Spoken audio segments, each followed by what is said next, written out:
Dans un contexte de souveraineté affirmée, débarrassée du joug impérialiste, les défis sont multiples et multiformes, parmi lesquels la conscientisation de la jeunesse sur la nouvelle dynamique de refondation et la nécessité de la formation de cette dernière afin d'outiller ces leaders de demain de compétences leur permettant de poursuivre le vaste chantier d'un Niger nouveau entamé par le CNSP.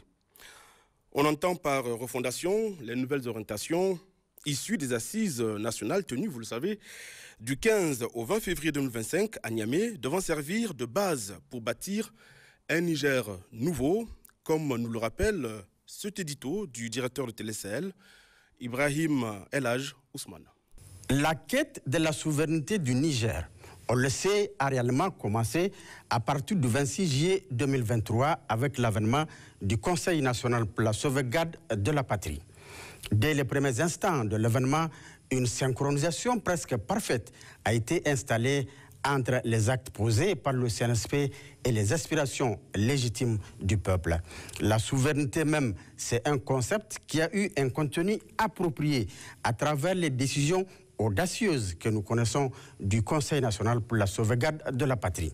C'est d'ailleurs pourquoi les Nigériens, dans leur écrasante majorité, ont mis de côté leur ego pour faire face à l'injustice de la soi-disant communauté internationale dont la CEDEAO a constitué le bras armé.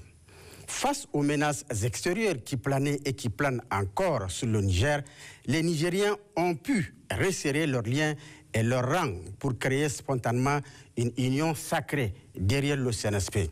Nos intérêts égoïstes qui nous divisaient avant ont fait place à un sursaut national dans la résilience face aux privations imposées par l'embargo de la CEDEAO et autres sanctions similaires.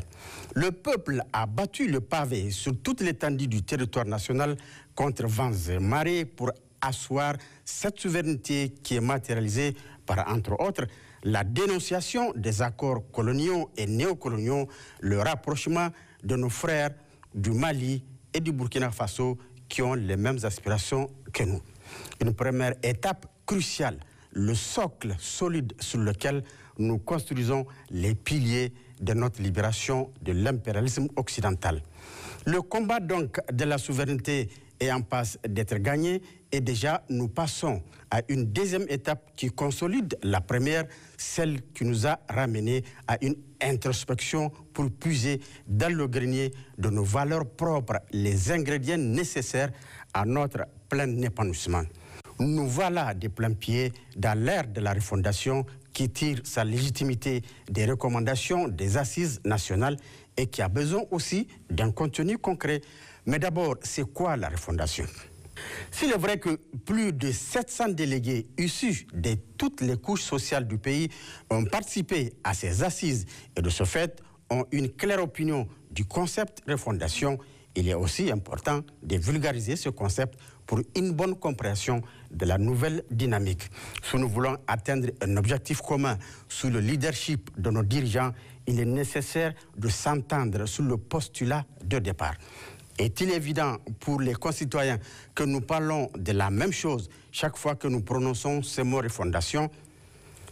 Le terme refondation désigne ici l'action de refonder, c'est-à-dire de reconstruire ou de réorganiser quelque chose en profondeur, souvent en revenant à ses principes fondamentaux pour en améliorer la structure ou le fonctionnement. En d'autres termes, il s'agit d'une refondation républicaine qui a appelé à une réforme globale de nos institutions pour les moderniser ou les rendre plus justes. Voilà l'esprit qui a guidé la promulgation de la charte adoptée le 26 mars 2025 à Niamey par son Excellence le général d'armée Abdourahmane Tchani, président de la République, chef de l'État. Une charte dont la vulgarisation du contenu est un devoir régalien de l'État. C'est cela donc l'esprit de la refondation. Pour en parler, eh bien, je reçois sur ce plateau Dr Siraji Cheyebou. Il est consultant, formateur, président de la Fédération nationale des établissements privés de l'enseignement et de la formation professionnelle et technique. Dr Alain Patengou, bioéconomiste, certifié LPI de la Banque mondiale ISO 901 V 2015, lead implémenteur. vacataire en management dans les écoles, instituts et universités privées du Niger. Vous êtes également commissaire général des Journées nationales de management. Et enfin, Monsieur Nassirou El Hadj Sanoussi, directeur général du complexe scolaire privé Lumière Vive, gestionnaire en ressources humaines, président de l'association unique des fondateurs des écoles privées. Vous êtes également 4e vice-président du Conseil national du patronat du Niger. Messieurs, bonsoir et merci d'avoir accepté l'invitation de Jeunesse au micro. Bonsoir. Alors, dans le public, eh bien, nous avons la présence massive des étudiants de l'école des cadres. Je vais vous demander de faire un maximum de bruit, que l'on vous entende, que l'on sache que vous êtes présents.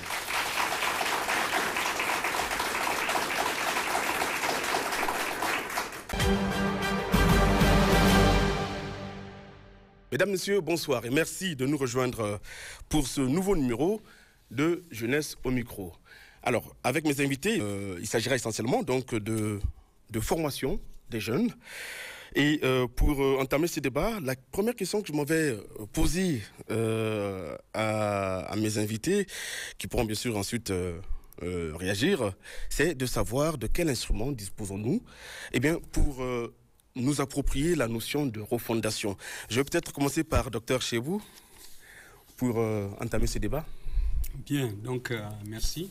Je tiens à vous remercier pour cette marque, le fait de penser à nous inviter à une émission combien importante, surtout pour booster un peu les connaissances, mais aussi pour permettre à notre jeunesse d'être à côté, n'est-ce pas, de cette nouvelle dynamique. Donc, en parlant de la refondation, je pense qu'il est essentiel de savoir que c'est une question de changement. Et quand il s'agit, n'est-ce pas, de faire un changement, il faut remettre en cause certaines pratiques. Il faut également remettre en cause certaines de nos habitudes. Donc, surtout en lien avec la formation de la jeunesse, je pense bien, pour circonscrire, n'est-ce pas, oui, tout à fait, le thème. Le thème. Oui, le débat, oui. Alors, il faut savoir que si il est nécessaire de parler de la refondation au niveau de la formation, c'est parce que tout simplement, il y a eu quelque part des ratés, j'allais dire, et puis quelques insuffisances aussi qui sont à corriger, je pense bien.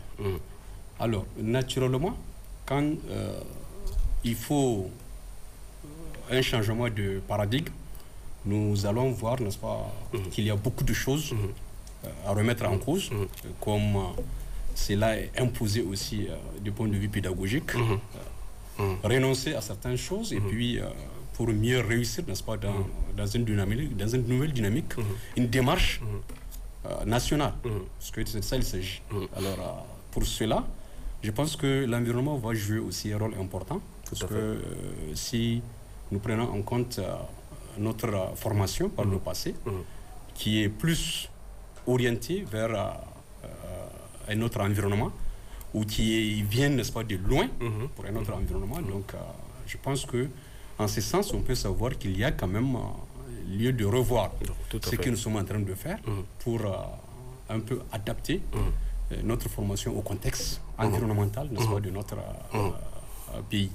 Alors, c'est le lieu de dire cette formation peut ne pas répondre valablement, parce que qui dit formation doit dire tout simplement qu'il y a un objectif. Et quand il y a un objectif, n'est-ce pas, il doit être sur le plan économique, sur le plan social, mais pourquoi pas aussi sur le plan politique. Alors, donc ça y va, n'est-ce pas, de soi que nous puissions revoir ce que nous avons fait, parce qu'il faudrait poser un véritable diagnostic. Tout à fait. Pour voir Tout à fait. Qu'est-ce que nous avons fait et à quoi ça aboutit. Voilà, est-ce que réellement nous avons eu à satisfaire, n'est-ce pas, le besoin. D'abord, le besoin, n'est-ce pas, de notre économie. Je vais dire l'économie nationale, n'est-ce pas, de notre pays. Et c'est extrêmement important. Je pense que si on pouvait circonscrire, n'est-ce pas, les débats autour de ça, on peut voir, n'est-ce pas, avec la refondation, peut-être qu'est-ce qu'il faudrait faire et voir aussi les perspectives. Tout à fait. N'est-ce pas, tout à fait. Alors, la première question est assez quand même ouverte, mais si c'est vrai que nous allons circonscrire le débat, la première question est ouverte, qui est de savoir les instruments dont nous disposons pour, refonder le Niger. Alors, entre autres instruments, il y a l'éducation. Docteur Alain Patengou. Merci, je dirais merci, n'est-ce pas, pour cette opportunité que vous nous donnez, n'est-ce pas, sur ce plateau de la RTN, pour partager avec le public nigérien des éléments autour, n'est-ce pas, de la refondation et les outils, si j'en viens à ce terme-là. Je pense qu'on en a suffisamment. On en a suffisamment. L'élément fondamental, c'est qu'on ne peut pas commencer à citer ici, donner une liste soit exhaustive ou non exhaustive, n'est-ce pas, des outils que nous avons. C'est de continuer dans la même lancée que cette politique, n'est-ce pas, qui a pu réunir 700 personnes autour d'une même table pour regarder objectivement c'est quoi le problème que nous avons et comment est-ce qu'on peut l'adresser. Et je pense qu'au regard de tout ça, on pourra marginalement voir quels sont les outils, n'est-ce pas, importants qu'il faut reprendre. Mais je ne peux pas arriver à quitter, n'est-ce pas, ce volet-là sans revenir sur deux choses. La formation, c'est vrai qu'on forme, c'est vrai. Mais il faut toujours repenser qu'il y a l'humain au centre, n'est-ce pas, de la formation. La grosse question qu'il faut se poser, c'est que est-ce que l'humain que nous avons, est-ce que ce capital humain que nous avons est suffisamment préparé à accepter une formation? Parce qu'il ne faut pas faire la formation pour la faire. Il faut y mettre du contenu. Mais si vous avez un vase qui ne peut pas garder le contenu, ou c'est comme, ça va être comme un panier dans lequel vous mettez de l'eau, automatiquement, au fur et à mesure que vous remplissez, il se vide. Donc probablement, il faudrait, comme l'a dit tout à l'heure Dr Siraj, il faut qu'il y ait un objectif. On va où? On part d'où? Et qu'est-ce qu'il nous faut? Et c'est pour ça que je m'inscris déjà, dès le début, n'est-ce pas, de ces échanges, en faux sur ceux qui me disent que le Niger n'a pas de système éducatif. Moi, je me dis, ils n'ont pas de système éducatif, c'est vrai, mais tous ceux qui sont formés aujourd'hui sont passés dans un système. S'il est non éducatif, ça se poserait la question, n'est-ce pas, de manière formelle. Donc, ceux qui sont là, ils viennent d'où? Ils ne sont pas des Nigériens. Justement, nous allons justement arriver à ce système éducatif. Le temps pour moi de me tourner du côté de Nassirou El Hadj Sanoussi pour peut-être dire un petit mot sur cette première question, qui est une question assez ouverte, qui est de savoir les instruments dont nous disposons pour nous approprier la notion de refondation. Merci Miguel. Nous remercions en tout cas l'émission Jeunesse et Micro qui donne l'occasion à la jeunesse, à d'autres participations d'édifier l'opinion et surtout de se reconnaître dans cette logique de renouveau nigérien. Donc nous pensons que la refondation, comme ça a été dit, c'est une réforme en profondeur, c'est un changement, selon nous, un changement de pratique, de mentalité. Ça veut dire qu'il y avait eu des choses qui ont été faites qui ne peuvent plus être d'actualité. Il faut les changer, il faut les refonder, il faut les refaire. Et l'objectif, au niveau de la charte de la refondation, parce que c'est l'élément principal, c'est l'outil principal, tout est tiré de là. L'objectif, c'est d'aller vers une souveraineté, vers, comment on appelle ça, vers le patriotisme véritable. Tout à fait. Et ça, c'est à l'école qu'on va l'acquérir, à travers la formation, comme on dit, de la jeunesse, mais aussi une véritable indépendance. Ceci nous conduit à quoi? Ceci nous conduit à dire, à la fin, si on veut un Niger refondé, c'est pour avoir quel type de citoyen?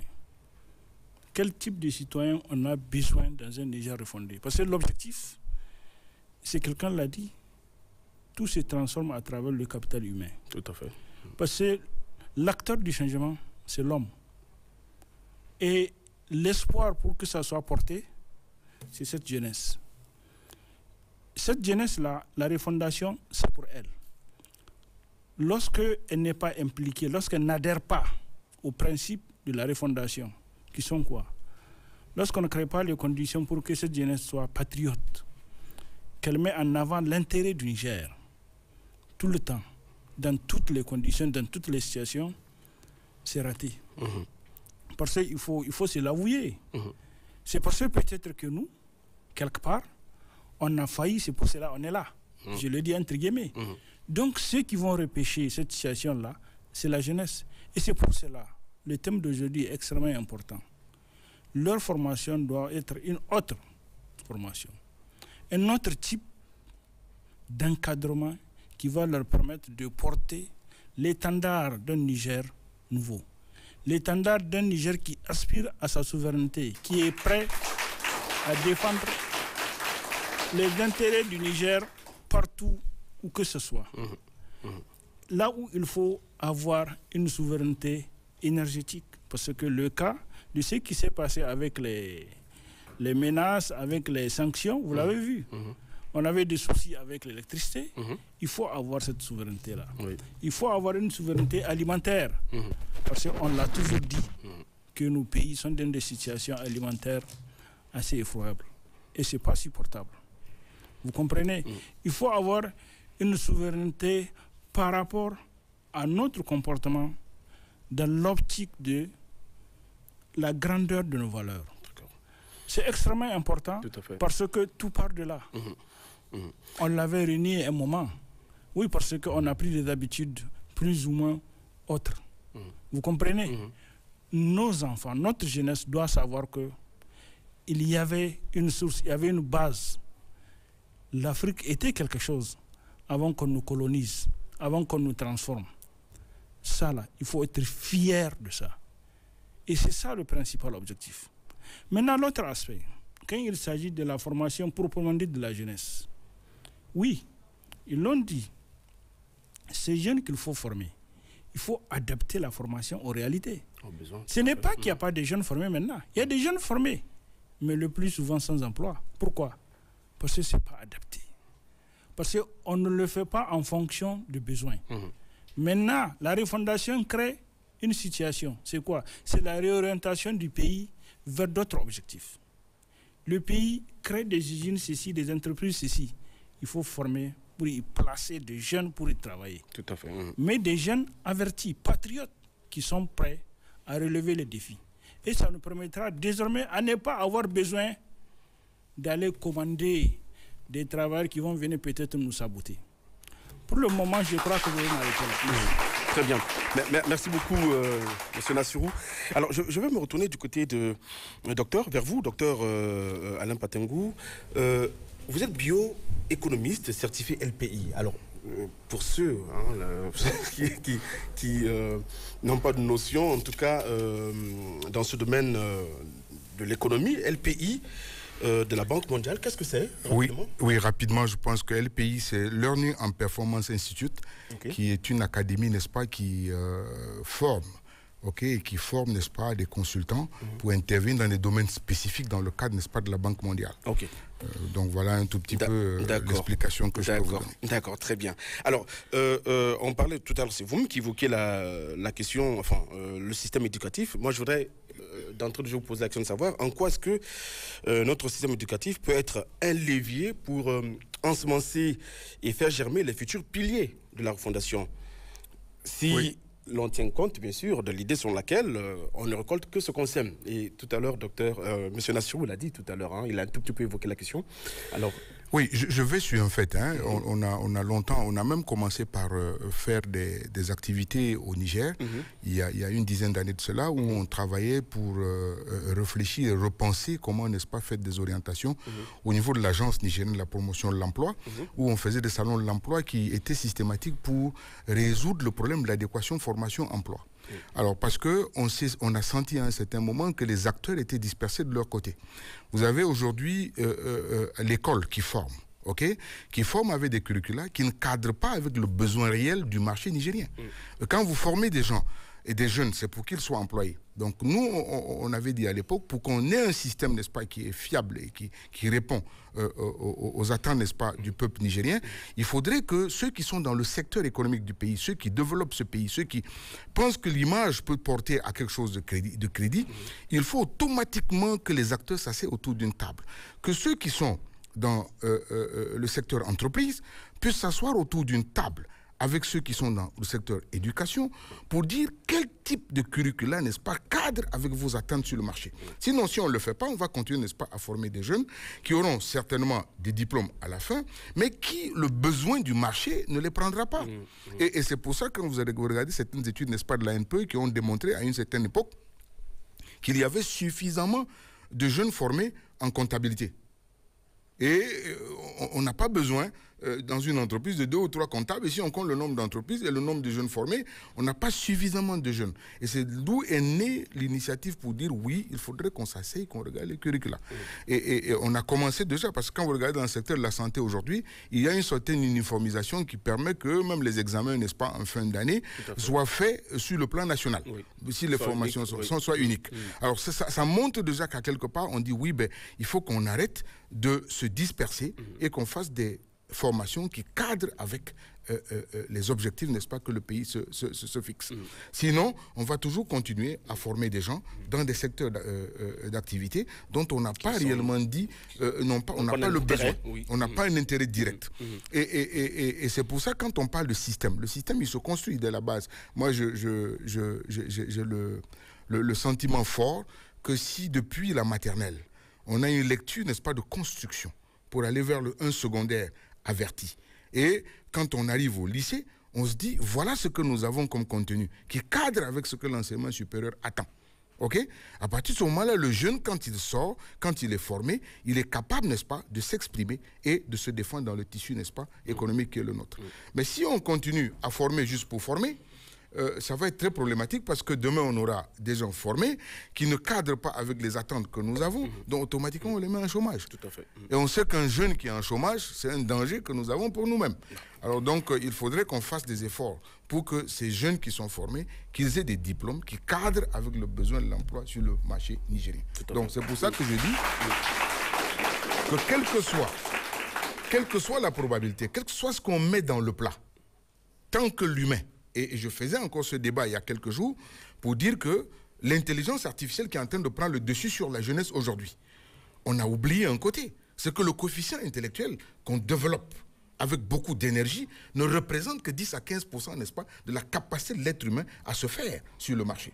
Pourquoi est-ce que je le dis? Il y a un domaine qu'on a oublié. Quand vous prenez la compétence, elle se repose sur des éléments qui sont des connaissances, qui sont les éléments métiers et qui sont les éléments comportementaux. Et cette partie comportement, on la néglige alors qu'elle vaut 80% sur le développement de la compétence humaine. Or, on nous apprend nulle part à l'école qu'il faut avoir une culture de fond pour le respect de la société dans laquelle on vit. Alors, quand on parle de patriotisme, on n'ira pas, moi je ne vois pas jusqu'aujourd'hui à l'école des cadres ou à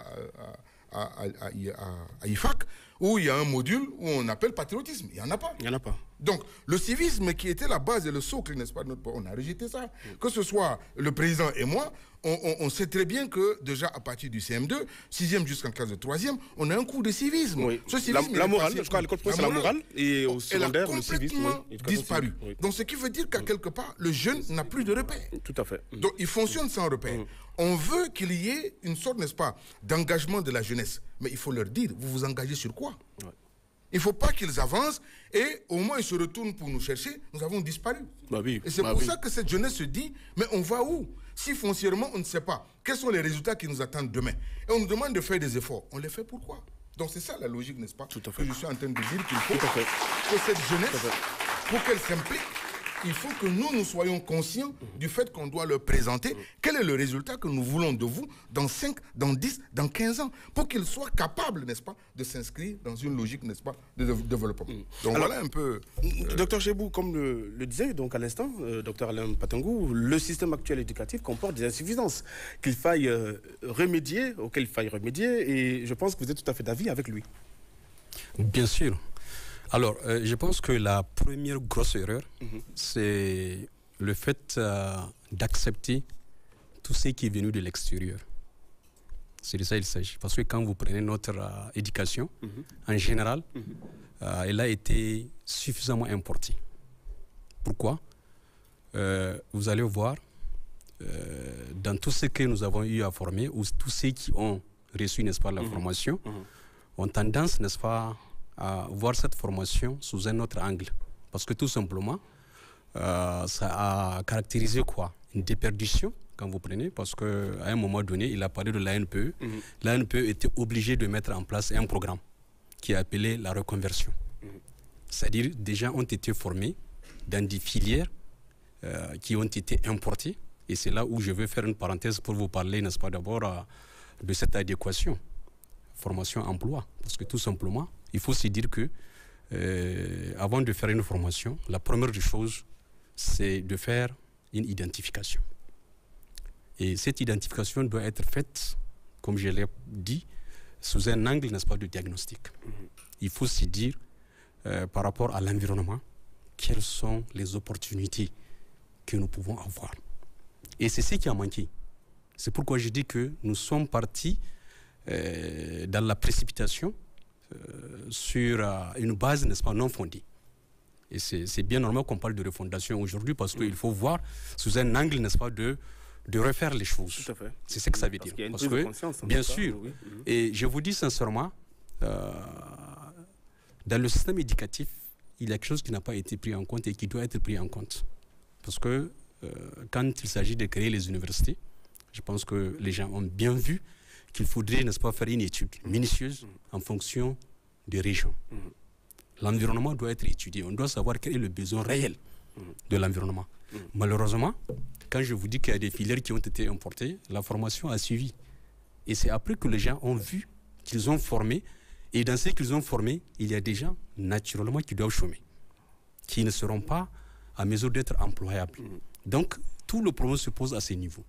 Alors, maintenant, s'il faudrait parler du marché du travail nigérien, c'est très simple. Cette étude a été faite et nous reconnaissons que le Niger regorge de potentialités importantes. Et nous avons, dans cette potentialité, il faut commencer, n'est-ce pas, de la jeunesse, qui constitue une partie importante, et aussi des femmes. Une partie importante sur laquelle, n'est-ce pas, on doit se baser pour plus aller vers le développement. Et si bien qu'il y a des filières porteuses, je veux dire, pour notre pays, alors on ne doit pas continuer à former encore sur la base, n'est-ce pas, de ce qui est importé, de ce qui vient, n'est-ce pas, de l'extérieur, qui ne cadre pas nulle part ailleurs, n'est-ce pas, avec notre environnement. Parce que malheureusement, c'est ça l'erreur. Et je pense qu'on est en train, n'est-ce pas, de voir les choses et de corriger aussi, n'est-ce pas, les choses. Parce que cette dynamique qui a été impulsée nous oblige aujourd'hui. Tous ceux qui sont dans l'optique, n'est-ce pas, de former pour former, ils vont disparaître. Tout à fait. C'est sûr, ils vont disparaître parce que la jeunesse a un choix. Et elle est au courant, elle est avertie. Tout simplement parce que, j'ouvre une petite parenthèse aussi, ils ont su par rapport, n'est-ce pas, à la recherche de stage, à la recherche, n'est-ce pas, du travail, ce qui a amené beaucoup à rester sans emploi, à rester en train de prendre du thé. Et ce n'est pas de cette jeunesse qu'on a besoin. Eh bien, on fait la formation pourquoi? Il a dit, Dr Alain, on fait la formation, n'est-ce pas, pour un métier bien précis. Tout à fait. Et c'est pourquoi, dans l'optique de la formation, j'ai parlé, n'est-ce pas, de l'objectif. On s'est dit que voilà là où on va. Et c'est le premier élément en termes pédagogiques qui permet, n'est-ce pas, de former. Si vous n'avez pas défini, n'est-ce pas, l'objectif, il ne sert à rien de former. Et que, après, il faut avoir aussi, n'est-ce pas, les retombées de la formation. Tout à fait. Dans les retombées de la formation, je pense que cette jeunesse, n'est-ce pas, employable ou employée, n'est-ce pas, constitue quand même une statistique véritable qui permet de démontrer que la formation aboutit à quelque chose. Malheureusement, aujourd'hui, quand vous prenez du point de vue formation, ça, je pense que c'est quelque chose, n'est-ce pas, qu'on a eu sur lequel on a échangé beaucoup, parce qu'on avait dit, entre-temps, n'est-ce pas, il faut s'arrêter, il faut regarder, n'est-ce pas, sous un angle plus, je vais dire, correct, pour savoir exactement tout ce que nous avons formé, les outputs, ils sont devenus quoi? En ce moment, on peut savoir s'il faudrait continuer ou bien arrêter. Surtout continuer dans certaines filières ou bien arrêter certaines filières. Parce que quand j'ai parlé, n'est-ce pas, des filières porteuses, c'est pour savoir exactement qu'est-ce qui a abouti à un résultat. Aujourd'hui encore, le résultat n'est pas seulement l'employabilité, mais aussi le résultat, c'est dans le cadre, n'est-ce pas, de la prise de conscience, dans le cadre, n'est-ce pas, du développement personnel.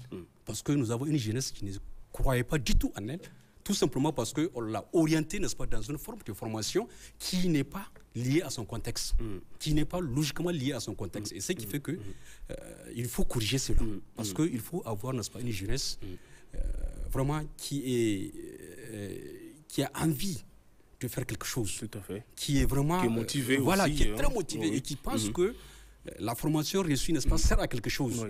Et c'est pourquoi je voulais parler, n'est-ce pas, de ce dernier volet qui est l'entrepreneuriat. Tout à fait. Je crois qu'on va arriver à cette question-là. Il y en a beaucoup qui peuvent faire, qui peuvent se défendre eux-mêmes, qui peuvent, n'est-ce pas, créer leur propre emploi, mais ils ne croient pas en eux. Tout simplement parce qu'il n'y a pas cette phase de développement personnel quand vous voyez. Aujourd'hui, les gens, vous prenez quelqu'un qui a étudié, il a fait une université en Europe, tout ça. Là, quand il vient, il va développer, n'est-ce pas, des connaissances spirituelles. Il va parler, n'est-ce pas, de choses. Et ici, nous avons formé des gens qui sont peut-être plus compétents que ces gens-là. Tout simplement, la différence, c'est que lui, il croit en lui. Il a la confiance. On lui a appris d'abord, n'est-ce pas, la première des choses, c'est d'être confiant, c'est de savoir, n'est-ce pas, s'exprimer, c'est de savoir, n'est-ce pas, se démarquer des autres. Malheureusement, c'est aussi une autre forme. C'est une autre formation, n'est-ce pas, qu'on devrait faire. On devrait, n'est-ce pas, s'apaisantir sur... En plus de ce que nous sommes en train de faire, on devrait s'apaisantir, n'est-ce pas, sur cette croyance, n'est-ce pas, que la jeunesse doit avoir. Tout à fait. Pour savoir que je n'ai pas étudié pour rien. Si j'ai étudié, certainement, cette étude, c'est pour que ça puisse aboutir à quelque chose. Et il n'y a pas que seulement la recherche d'emploi, à être employé par d'autres, non. À créer l'emploi et à créer l'emploi pour d'autres. Voilà un peu de quoi il s'agit. Et c'est pourquoi on doit intégrer, n'est-ce pas, l'entrepreneuriat, des jeunes surtout, et des femmes, n'est-ce pas, dans notre contexte, pour que ça puisse aboutir, n'est-ce pas, à un résultat. Oui, tout à fait. Résultat, n'est-ce pas, de la formation, bien sûr. Oui, bien sûr. Monsieur Nassirou, donc, il faut repartir, enfin, il faut aller... il faut repenser les choses dès la base, c'est-à-dire aller de l'école primaire où on enseignait la morale, et puis au secondaire l'éducation civique. Donc ça veut dire qu'il faut refonder systématiquement l'éducation nationale afin qu'elle soit adaptée à la nouvelle dynamique de refondation. Hein, c'est bien ça. Refonder, là, c'est... En réalité, c'est reprendre. On a dit reconstruire, refaire. Parce qu'on est conscient que maintenant, ce n'est pas ce qu'on veut. Vous comprenez? Et le docteur l'a dit. Si on veut reprendre de manière efficace, il faut le faire déjà à la base. Parce que y a un problème de mentalité chez nous. Le changement de mentalité, de la mentalité actuelle du Nigérien, il est formellement important. Il faut que ça intervienne. Vous comprenez? Et ça, il faut que ça soit inculqué déjà à l'école. Ça veut dire quoi? Ça veut dire que notre programme, il est à reprendre. Au fait, ce n'est pas des petites réformes qu'il faut faire. Il faut un programme approfondi, comme on a dit ça. Il faut faire un programme approfondi qui permettra d'influer sur le comportement des gens. Il l'a dit. Ça veut dire que le petit enfant de jardin d'enfant ou du primaire, n'est-ce pas, qui voit son papa ou sa grande soeur ou sa maman jeter un papier ou un plastique par terre et qui lui dit, s'il vous plaît, ramassez ça, mettez dans la poubelle. Vous comprenez? Le papa ne va plus faire le même geste. Tout à fait. Ça là, lorsque c'est lui qui le fait. Et à la maison, il peut influer beaucoup de gens. Comme ça, il peut influencer, et en ville aussi, et dans les marchés aussi. Vous comprenez? Nos valeurs culturelles, nos valeurs sociales, elles doivent être des références pour ces enfants-là. Par exemple, les gens qui viennent... Beaucoup de parents ne créent pas les conditions pour que les enfants aillent en vacances à la maison pour découvrir certaines choses, certaines valeurs, mais qui sont importantes dans le cadre de leur éducation. Parce que ce sont des références et des fiertés. Oui, moi, c'est ici que j'ai grandi, c'est ici que j'ai étudié. Vous parlez du village notamment, voilà, les envoyer au village par exemple. Mais tout le monde a un village. De toute façon, moi je crois que c'était évident. Tout le monde a un village. Donc le fait de le démontrer et de le montrer aux enfants, je vous assure, ils vont respecter tous ceux-là qui viennent de là-bas et tous ceux-là qui créent les conditions pour que le Niger actuel évolue. Maintenant, concrètement, il s'agit de quoi? On l'a dit. Voilà ce que nous voulons. Et lorsqu'on sait ce qu'on veut, on crée les conditions. Docteur Sral l'a dit. On crée les conditions, donc l'environnement, pour que la situation évolue. C'est quoi? Il s'agit de quoi? Il s'agit aujourd'hui des réformes véritables dans le secteur industriel, dans le secteur tertiaire, dans le secteur, etc., qui sont là, qui sont à faire. Oui, mais qui va fournir? C'est l'éducation. C'est la formation qui va fournir le capital humain pour aller dans le sens de satisfaire aux besoins. Donc, il faut le faire, comme il l'a dit, en rapport avec ces entreprises-là, pour que ce soit une réalité, pour que ce soit concret et utile, et surtout pour que ce soit efficace. Mais lorsque la refondation nous conduit au véritable patriotisme, ça veut dire que le Niger a le choix d'orienter ses étudiants dans les filières de son choix pour avoir le type de Nigérien qu'il veut. Avant, on nous offre des bourses. Il faut que le Niger arrive à financer son éducation. On ne doit pas attendre d'aide pour notre éducation, pour former nos enfants, pour former notre jeunesse. Parce que lorsque c'est quelqu'un qui nous aide, il nous fixe des conditions. Nous, on doit financer notre propre éducation. Pour que nous fixions les règles. Vous comprenez? C'est à nous de fixer les règles pour l'avenir de nos enfants, donc pour l'avenir de notre pays. Tout à fait. On ne doit pas le faire. Ça, là, ça doit cesser. Pour la santé, c'est la même chose. Pour la santé, c'est la même chose. Parce qu'il s'agit, vous vous rappelez, pour beaucoup de choses, des gens qui n'ont pas compris, il y a des interprétations par rapport à tel ou tel vaccin. Vous vous rappelez? Oui, c'est parce que c'est les autres qui nous offrent. C'est parce que c'est les autres qui financent. Mais si c'est nous qui avons fait le choix et on a convaincu les populations par rapport à ça, je vous assure que ça n'allait pas être un problème. Donc, ça veut dire quoi? Ça veut dire qu'il faut faire un système éducatif efficace auquel les populations adhèrent. Si les populations adhèrent, ça veut dire que les parents seront convaincus. Ils ne seront pas fatigués de dire que mon enfant a étudié, il est toujours là en train de prendre du thé.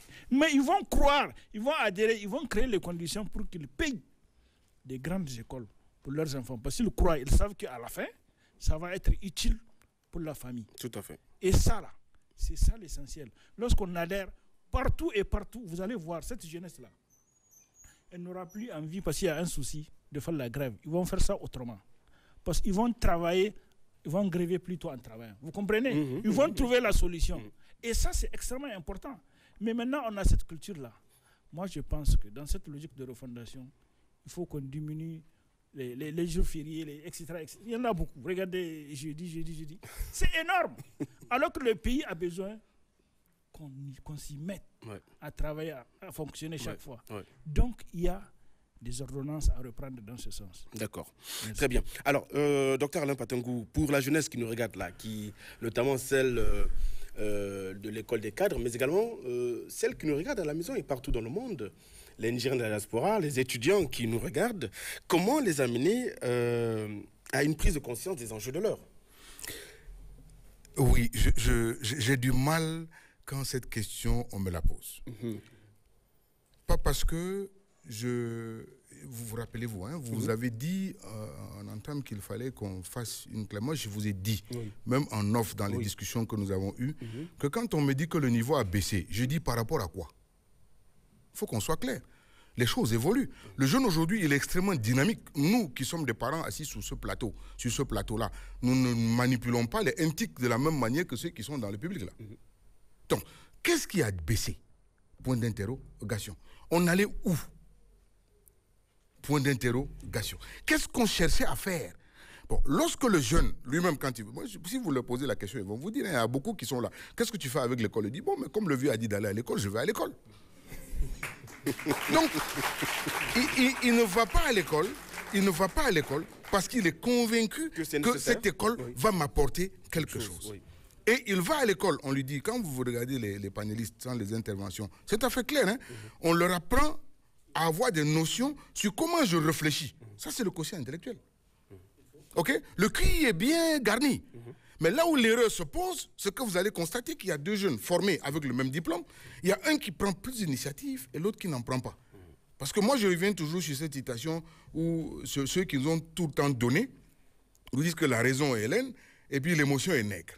Cette histoire de l'émotion est nègre est une manière de ils nous ont endormis pendant de longues années, sachant très bien que c'est à travers l'intelligence émotionnelle qu'on active la confiance en soi.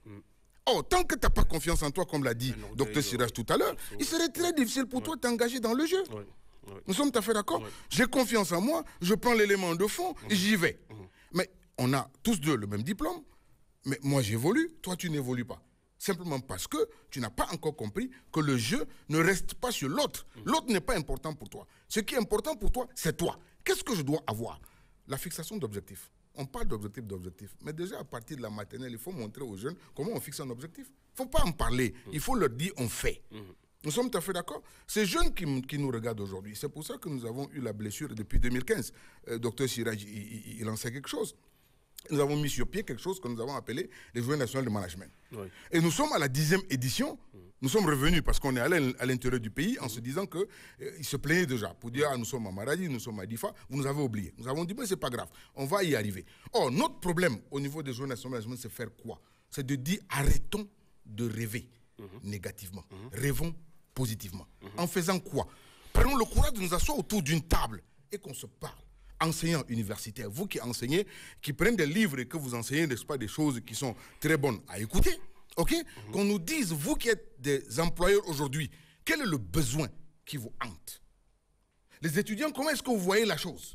C'est pour ça que nous avons mis autour de la table les universitaires, les étudiants et les employeurs. Pour leur dire, réfléchissons ensemble. Et à chaque moment, quand on appelle, ça, le docteur Siraj, il en sait quelque chose, quand on appelle les responsables des écoles, venez vous asseoir, on en parle, ils ne viennent pas. Ils ne viennent pas. Ils ne viennent pas parce que l'objectif fondamental, excusez-moi, je vais peut-être le dire au plateau, mais qui n'est pas très bien, c'est que les gens regardent pour la valeur économique. Ouais. J'ai 10 étudiants, ils m'ont payé 1 million, c'est ça qui m'intéresse.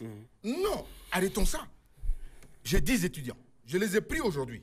Ils sont arrivés à quel niveau? C'est pour ça que le bilan dont parle le docteur Siraj aujourd'hui est très important. Et c'est pour ça que nous avons mis, au-delà de cette rencontre, on a dit, transformons ces jeunes à travers un développement personnel.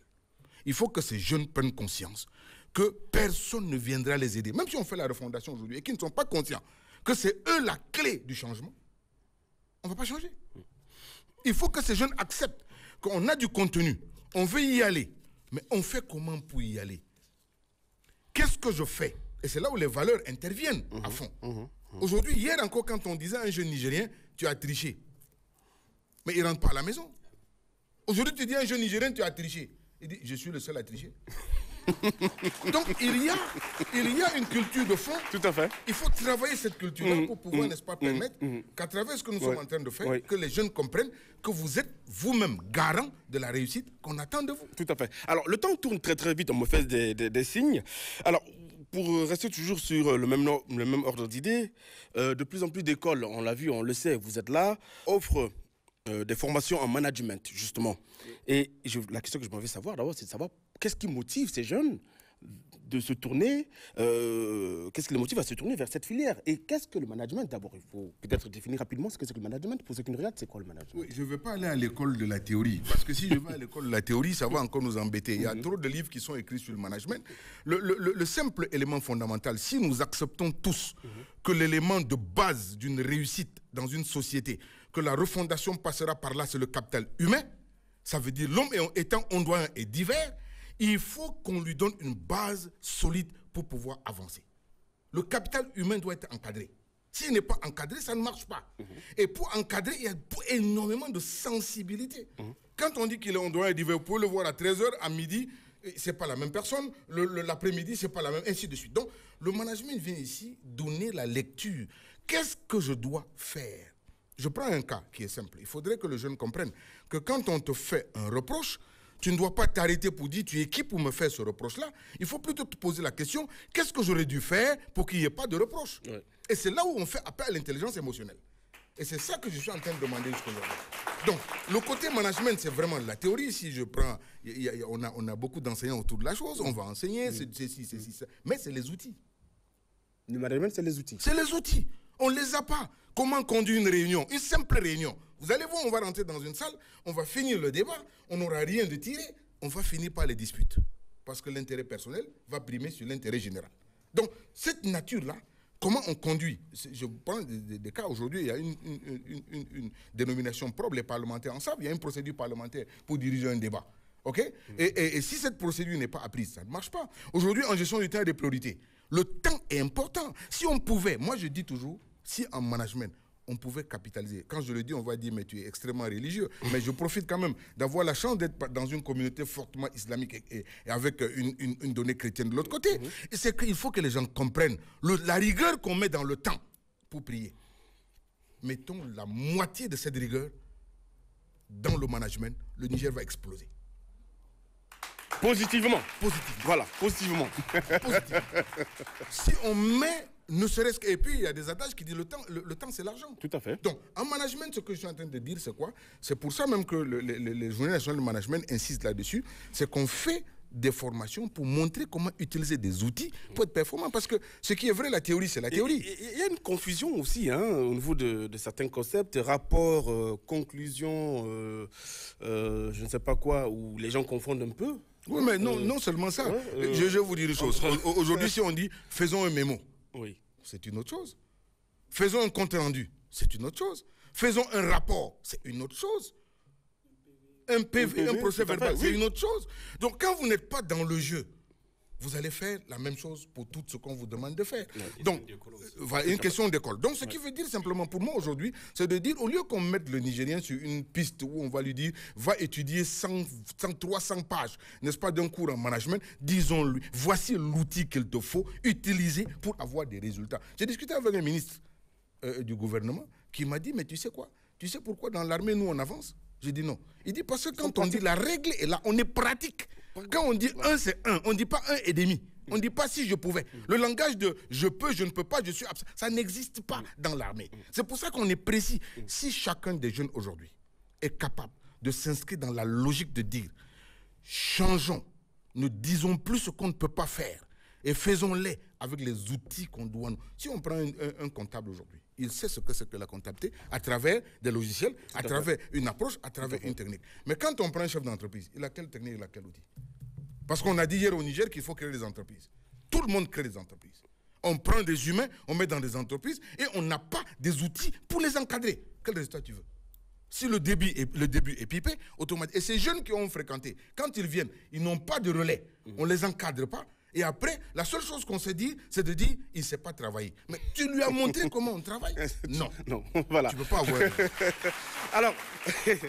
Alors, comprenez, hein, on va donner la parole, bien sûr, au public, afin qu'il puisse poser des questions, apporter des contributions. Le temps passe très, très vite, mais c'était nécessaire que nous prenions ce temps pour que nos invités puissent expliquer vraiment les choses. Hein. Donc, alors, la question, la parole est au public, rapidement. Qui souhaite poser des questions, qui souhaite apporter des contributions? Bonsoir, cher public. Bonsoir. Bonsoir, monsieur. Je me présente au nom de Adam Ibrahim Kabirotou. Je suis la représentante de l'école des cadres. Alors, de façon très brève, l'école des cadres, elle a été créée en 2002, ici même à Niamey. Et on se trouve au niveau de 2 sites. Il y a celui de Plateau et le second qui se trouve à Calais Sud. Pour ce qui est des filières, on a 6 filières. Vas-y, rapidement, s'il te plaît. Bonsoir. Oui. Je me nomme Mathieu Ibrahim Esther, première année en finance banque. À l'école des cadres. Voilà. J'aimerais tout d'abord remercier le docteur ici présent qui nous a donné beaucoup de conseils qui sont vraiment captivants. Ma question est la suivante.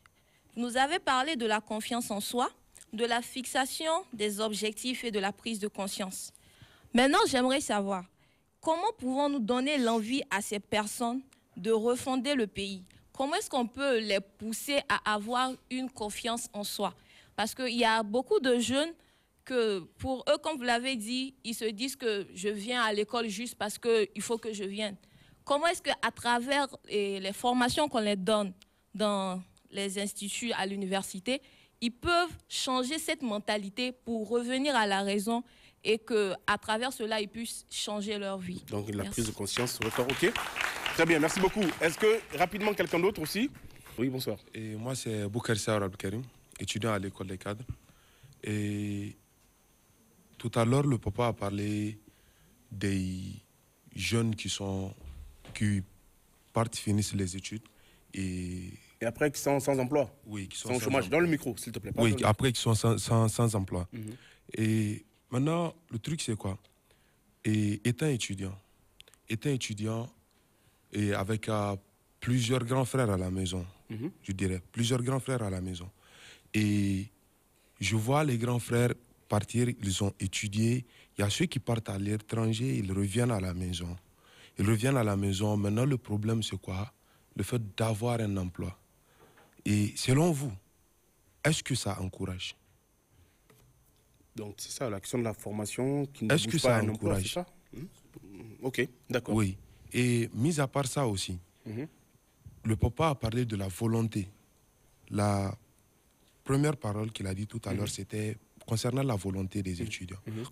Oui, c'est vrai. Il y a beaucoup d'étudiants qui sont à l'école juste parce que non, on leur a dit de venir étudier. Et il y a beaucoup qui sont à l'école juste pour quoi? Juste pour avoir un diplôme et partir faire un concours. Parce que là, vous pouvez, et on peut prendre l'exemple je peux prendre un exemple. Un étudiant qui part étudier l'informatique. Il part étudier l'informatique. Après le bac, il part pour la licence. Il s'inscrit dans un institut, dire que ouais, il va étudier l'informatique. Il part, il a la licence. Et maintenant, son but principal, si vous partez vérifier, c'est pas pour utiliser l'informatique et créer quelque chose. Non, loin de là. Le truc, c'est quoi? C'est avoir un domaine, juste étudier comme ça, avoir la licence. Et après, si vous partez lui demander, peut-être c'est pour être officier. Juste c'est pour avoir l'opportunité d'être officier, partir faire le concours, entrer dans l'armée. C'est la chose pour laquelle il part chercher la licence là. C'est juste la cause pour laquelle il le fait. On a beaucoup de jeunes aujourd'hui. Ok, parce que l'armée qui emploie a demandé dans son avis de il faut être titulaire d'une licence en informatique. Donc il va maintenant se lancer dans la formation. J'ai juste pris l'informatique oui, je comme comprends, exemple. Oui, bien sûr, oui. D'accord. Et vous avez aussi beaucoup de jeunes aujourd'hui. Si vous prenez les diplômes, ils cherchent les diplômes, pourquoi? C'est juste avoir le BEPC, le bac, et bon, on va lancer un concours, on va partir se présenter. L'essentiel, pour eux, c'est juste avoir un petit endroit là où avoir juste quelques mètres. C'est ça le problème. Et mis à part ça, sur un autre contexte encore, concernant les étudiants et la demande, tout à l'heure que vous avez dit, la demande des entreprises. Aujourd'hui, je dirais que si on prend dans les instituts, juste à LT, logistique, transport, je ne sais pas si vous avez une idée de combien d'étudiants on a juste en première année, en deuxième année, ceux qui font la licence et en master. Et selon moi, est-ce qu'on peut avoir assez d'entreprises pour recruter tous ces jeunes-là? Ok. C'est pas possible. Oui, moi, c'est que je me dis, on ne peut vraiment pas avoir tout ça. Oui. Là, moi, c'est juste ce que j'ai à dire. D'accord, très bien. L'auto-emploi, bon, ne pas attendre forcément d'être recruté par l'administration publique. Il faut créer les conditions de s'auto-employer, n'est-ce pas? Alors, qui c'est qui souhaite prendre la parole, s'il vous plaît, rapidement? Bonsoir. Bonsoir. Je me nomme Hassan Della Aoudi Yassine Hakim, étudiant en première année à l'école des cadres, option logistique transport. Je suis là pour apporter pour renforcer. Ok, des contributions. Bon, oui, comme on le sait, la jeunesse joue un rôle central dans la refondation d'un pays, en s'engageant dans des domaines pour bâtir un avenir. Donc, dans un Niger en constante mutation, la jeunesse est plus appelée à être le moteur d'un changement. Tout à fait. Donc, c'est à nous, la jeunesse, d'éveiller notre esprit. Car un jeune formé, c'est pas seulement, la formation ne revient pas seulement à ce jeune-là, mais à tout le Niger. Bien sûr, à toute parce la société, bien sûr. Former un jeune ne signifie pas instruire. Il faut éduquer aux valeurs, transmettre l'éthique du travail, cultiver le sens du devoir et de la justice, ainsi que de l'unité nationale. Car un jeune bien formé ne construit pas son avenir, il bâtit aussi celui de sa nation. Et que non, nous, la jeunesse nigérienne, on doit construire le Niger, on doit bâtir le Niger. Comme qui dit refondation dit changement. Donc c'est à nous, la jeunesse, de bosser jour et nuit, d'œuvrer pour pouvoir bâtir un nouveau Niger. Voilà, très bien, merci beaucoup. Là, au moins, la leçon est passée, hein. Je pense que... Oh oui. Oui, qui souhaite encore prendre la parole? Derrière, là-bas, derrière. Merci vraiment pour votre contribution, pour tout ce que vous avez développé ce soir sur ce plateau. Beaucoup d'accent a été mis sur le patriotisme, sur la motivation de la jeunesse. Je pense que c'est vrai qu'il faut que la jeunesse soit motivée, il faut que la jeunesse soit patriote. Tout à l'heure, docteur Alain Patengou, oui. Voilà, vous avez parlé de morale qui a été enlevée, par exemple, au niveau de l'école primaire. En enlevant cette matière, on n'apprend plus aux jeunes générations à être patriotes. Selon vous, comment, au-delà des matières, comment, au-delà par exemple, de la morale qu'on apprend à l'école. Comment est-ce qu'on peut faire un jeune patriote? Peut-être faut-il ramener l'école militaire après le bac. Puisque vous ne pouvez plus retourner en arrière. Justement. Donc il faut bien qu'on vous conscientise sur les enjeux de l'heure. Justement. Voilà. J'ai beaucoup apprécié aussi une intervention qui parlait de l'entrepreneuriat. Parce que cela nous pousse à nous-mêmes en tant que jeunes, malgré que le marché qui est là et nos compétences ne se correspondent pas, ne vont pas ensemble. Cela nous appelle quelque part à nous-mêmes nous lever pour pouvoir se réadapter par rapport au marché. Je pense que nous sommes Nigériens, nous sommes résilients et les événements récents l'ont prouvé. Je pense que le fait de parler d'entrepreneuriat met en avant notre propre responsabilité en tant que jeunesse de pouvoir se lever. Si aujourd'hui le marché et les compétences qu'on nous apprend à l'école ne correspondent pas au marché du travail, de l'emploi qui est là, je pense qu'il y a aussi quelque part de notre responsabilité de pouvoir se poser des questions, de pouvoir s'adapter au marché qui est là. Donc c'est un peu ma contribution. Merci. Tout à fait. Et elle est bonne, très bonne. Alors, je vais revenir à la table pour permettre aux invités de répondre à vos préoccupations rapidement. Je suis très d'accord avec... je sens qu'il y a une inquiétude de fond. Il y a une inquiétude de fond auprès de la jeunesse qui se pose la question, est-ce que réellement dit, on va y arriver? La confiance, elle est interne, elle n'est pas externe. Vous savez, on s'attache à ce qui est externe. On veut tout voir de l'externe. Tel a une maison, tel a une voiture. Vous savez que vous avez une maison, vous avez une voiture, vous avez une femme, c'est réglé pour vous. Le compte est clair. Nous sommes tout à fait d'accord. Mais à l'interne, qu'est-ce que j'ai construit à l'interne pour pouvoir faire face aux réalités que j'ai devant moi? C'est ça la grosse problématique. Et c'est pour ça que je dis toujours, il y a une partie, un volet très important qu'il faudrait réintroduire à l'école sur la partie, comme l'a dit Dr Siraj, le développement personnel, qu'on essaye à partir de la maternelle à construire l'enfant, à prendre des initiatives, à avoir confiance en lui-même. Et il y a des modules qui sont taillés sur mesure pour ça. Si on ne donne pas ça à l'enfant, hier encore, on montrait, le socle familial au Niger, il est fort. La parenté à plaisanterie, c'est très bien. Mais cultivons ça dans le sens d'aller vers ce qui est bien. Et demain, les gens vont comprendre que les initiatives seront positives. Entreprendre ne demande pas d'avoir... Et c'est pour ça que j'ai fait un écrit là-dessus. Entrepreneur et commerçant, c'est deux choses différentes. J'ai de l'argent, j'ai créé un restaurant, c'est deux choses différentes. J'ai acheté de la marchandise, j'ai vendu, tu n'es pas entrepreneur. Donc, il faut que l'entrepreneuriat, qu'on le comprenne très bien. J'ai identifié, de la même manière que dans l'enseignement, on identifie avant de monter un curriculum. Pour entreprendre, il faut identifier le besoin avant d'y aller. Beaucoup qui me connaissent, ils me connaissent comme médecin. Mais qu'est-ce que j'ai fait pour me retrouver en économie? Comment j'ai fait pour être aujourd'hui un consultant en management? Parce qu'un problème a été identifié et j'ai dit, mais ne reste pas assis sur ta chaise, lève-toi, va vers là où tu dois aller pour apporter des résultats. Voilà. Donc je pense que c'est un peu ça qu'il faut faire. Et je vais chuter, n'est-ce pas, pour dire, écoutez, n'ayez pas peur. Déjà en anticipant, je ne sais pas si le plateau me le permet, le 10 mai, j'organise à nos motels un coaching sur comment utiliser les leviers de l'intelligence artificielle pour la transformation appelée par le peuple nigérien. Notez la date, hein? Notez la date. 10 mai. Le 10 mai. À quelle heure? De 15h à 18h. De 15h à 18h. Et il y a mes assistants pourront, n'est-ce pas, prendre le relais pour ça. Voilà. Déjà, cette année, en juillet, nous avons le 10e anniversaire des Journées nationales de management que nous organisons à Radisson. Ça permet à tous les jeunes désireux de venir s'asseoir et discuter avec nous. Peut-être même l'élan d'entrepreneuriat partira de là. Peut-être des notions, comment transformer une idée en quelque chose qui peut permettre d'entreprendre. Et écoutez une chose, on ne peut pas réussir si la jeunesse ne prend pas conscience qu'elle doit s'investir. Voilà. Docteur Siraji, rapidement, puisque le temps est vraiment contre nous, avant de donner la parole à M.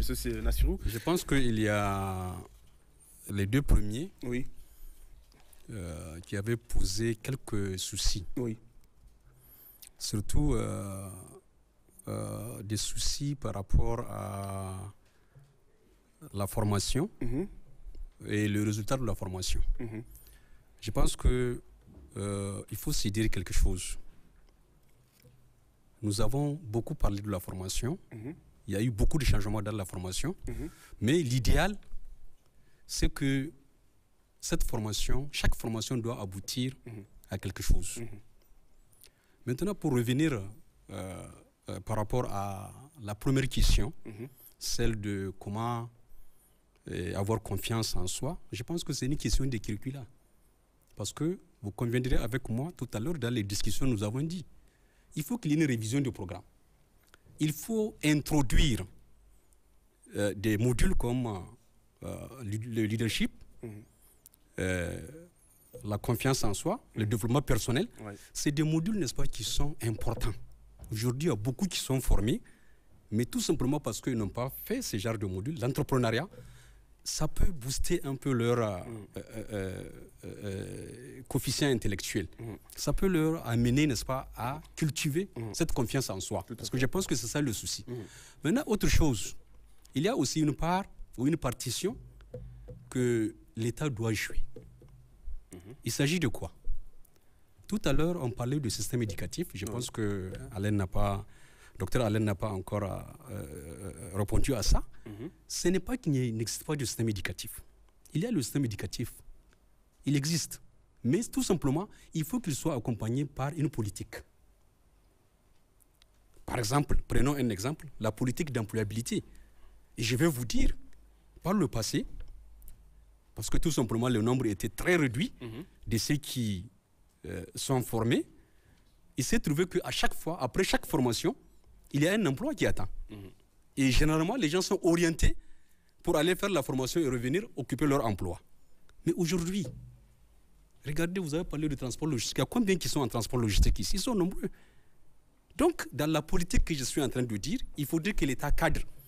Voilà le besoin, année par année. C'est un travail de fond. Pour chaque filière, bien sûr. Ça, c'est la participation de l'État. Là, on n'aura pas formé pour rien de chômeurs, bien sûr, il faut le dire. Et ceux qui partent à l'extérieur et ceux qui sont ici, eh bien, il faut que l'État contrôle, n'est-ce pas, la formation. Tout à fait. Il faut qu'on sache combien, selon le besoin, n'est-ce pas, du pays, on doit former. Maintenant, à côté de ça, il y a une marge. Il y a ceux qui sont aussi ambitieux pour aller vers l'entrepreneuriat. Encore, on doit savoir, ceux qui n'attendent pas un emploi après leur formation. Aujourd'hui, tout le monde attend un emploi. Et ce qui fait que, n'est-ce pas, la formation ne cadre pas avec l'emploi qui semble être, n'est-ce pas, d'abord insuffisant, parce qu'il y a combien que l'État doit employer. Et aujourd'hui, la plupart, en dehors de ceux qui viennent de dire, ceux qui partent, n'est-ce pas, dans l'armée et consorts. Mais il y a aussi ceux qui font tout simplement le service civique. Ou ils ont fait une formation en gestion, ils ont fait une formation en logistique, mais c'est eux qui vont aller, n'est-ce pas, encore enseigner quelque part, à l'école primaire ou au collège. Ça ne cadre pas, ça veut dire que la formation n'a pas abouti à quelque chose. Et c'est un gâchis pour la formation. Alors que normalement, une formation doit être budgétisée, ça a un coût. Et pour ce coût, ça a un résultat. Donc, il faut qu'on puisse mettre un accent par rapport à ça. Donc, ça veut dire que chacun doit jouer un rôle important, que ce soit ceux qui sont les institutions de formation, l'État, mais aussi ceux qui demandent la formation. Très bien. Docteur, et je pense qu'il y a deux choses, n'est-ce pas, sur lesquelles on doit aussi clarifier, n'est-ce pas, les choses, bien que tu venais de me dire qu'il y aura encore un autre plateau de ce genre. En tout cas, oui, mais je pense qu'il faut aussi dire les différents types de formations. Nous avons des formations, par exemple, qui sont continues, celles qui sont en train de faire, n'est-ce pas, j'arrive par les étudiants, n'est-ce pas, qui viennent rentrer, n'est-ce pas, dans cette formation fraîchement, mais aussi à la formation continue, pour un besoin, n'est-ce pas, d'un poste précis. Oui. Alors, Monsieur Nassou, rapidement, une réaction rapidement à tout ce qui a été dit, ou alors un mot de fin? Franchement, il y a eu des contributions très intéressantes. On est face à une jeunesse plus ou moins avertie, et c'est une très bonne chose. Continuez comme ça. Nous pensons que le Niger peut compter sur cette jeunesse à l'avenir. Mais il est important de noter ceci. En réalité, le système éducatif, c'est pas qu'il n'existe pas, il a des difficultés. Et si on parle de baisse de niveau, c'est une réalité. Peut-être qu'on aura l'occasion d'échanger avec le docteur. D'accord. C'est une réalité. Vous vous rappelez, nous tous, on a été formés par l'école publique nigérienne. Avant, l'étudiant nigérien qui sort ou l'étudiant africain qui sort en Europe, ils sont quasiment majeurs de leur promotion. Brillant, tout à fait.